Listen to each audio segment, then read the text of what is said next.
Good evening. Welcome to the December 11th meeting of the Livermore City Council. I call the meeting to order. I believe we have a presentation from the Valley Arts annual update by Chris Carter, the Executive Director of Livermore Valley Arts. I do want to start out by saying to all of you, thank you for all of your support of the arts in Livermore. And I can't tell you how much it means to us that we have a space like this for our community. We ended the year with 1,053 member households. Those are donors who give at least $125 or more, and we've been able to get over 1,000 now for the last 2 years, which has been quite remarkable. We had 68 Bankhead Presents performances last year. 12 of those were sold out shows, 38 resident company performances and events. A couple other things I want to make note of is in the summer of 2023, we did complete our newest strategic plan. It's a 5-year plan. And that's available. We submitted to the city over the summer, and that's also available on our website for anybody that wants to see that in full. We almost hit our goal for our budget. We came very close. We came in about $27,000 short of hitting our goal, but we did end up with over 1,000 members. And we were able to establish that $1 million reserve, which I thought was a real highlight of the year. That's my report. Does anybody have any questions? All right. Good evening, Mayor Marchand and members of the City Council. This evening's presentation provides the final report from the Camp Committee. So for some background, the Camp Committee was formed by the City Council in 2016 to represent the community in asset management planning and community outreach. The committee had between 6 and 9 members and met as needed.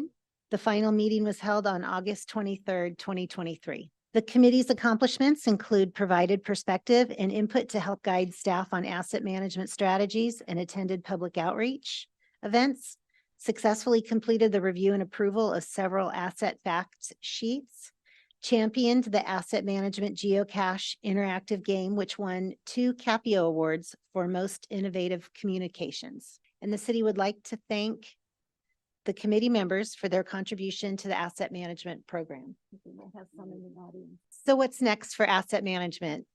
Staff will continue public education and outreach, continue to prioritize investments in public infrastructure, propose policies to reduce costs and improve service levels, and protect the quality of life in Livermore over the long term. But this is a plaque from the City of Livermore in honor of over 21 years of service to local government by Christine Martin.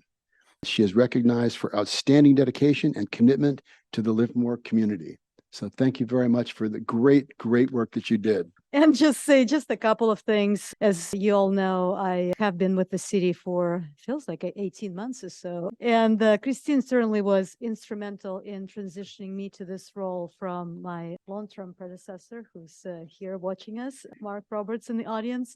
But also Christine was instrumental in transitioning new council members to their new roles, and certainly was instrumental in developing and implementing the city's first comprehensive strategic plan. Christine always amazed me by her compassion, by her kindness, by her interest in making a difference in the city. So I am certainly very grateful for the opportunity to be working with her. Okay, moving on to the open forum. The next speaker is Mark Roberts. Good evening, Honorable Mayor, City Council members. I wanted to come out and discuss just a few quick things with you this evening.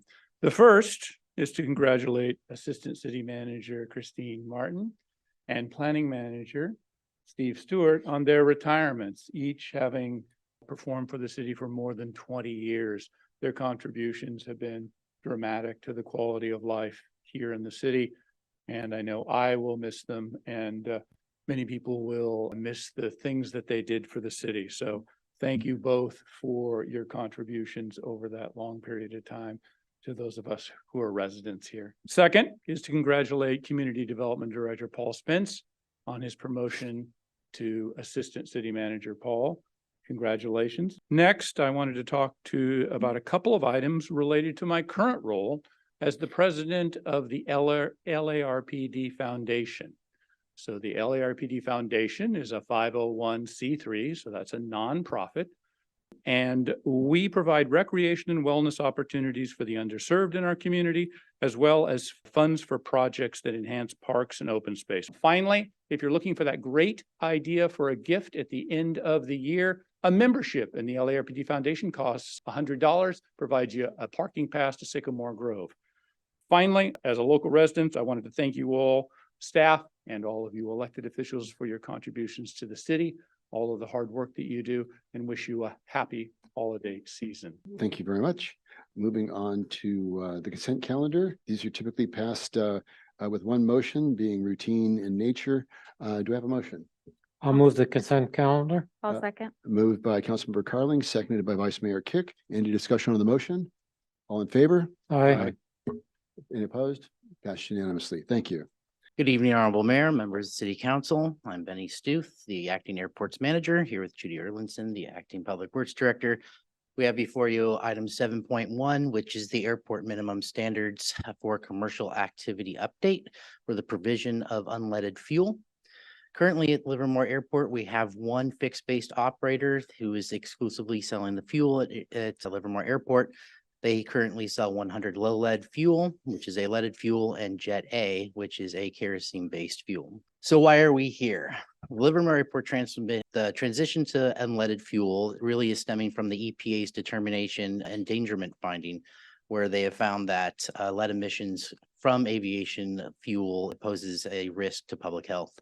The FAA similarly has determined that the leaded fuel must be eventually discontinued and replaced by a alternative. On October 2023, your council directed staff to look at the airport's minimum standards to require unleaded fuel provision on the airfield. And as such, staff has updated those minimum standards requiring the provision of unleaded aviation fuel, which is in the resolution before you today. So my understanding is our hopes would be to do this as quickly as possible, but there are a number of factors outside of our control that could extend it for quite a reasonable amount of time. That is correct. It is our every intention to make it as speedy as absolutely possible, but make sure that we're doing so conscientiously and responsibly. So thank you to staff and thank you to the commenters for bringing this to our attention. Motion Motion. made by Councilmember Branning, seconded by Vice Mayor Kick. Any discussion on the motion? Is the motion? Yes. Okay, very good. Thank you very much. All in favor? Aye. Any opposed? Passed unanimously. Thank you.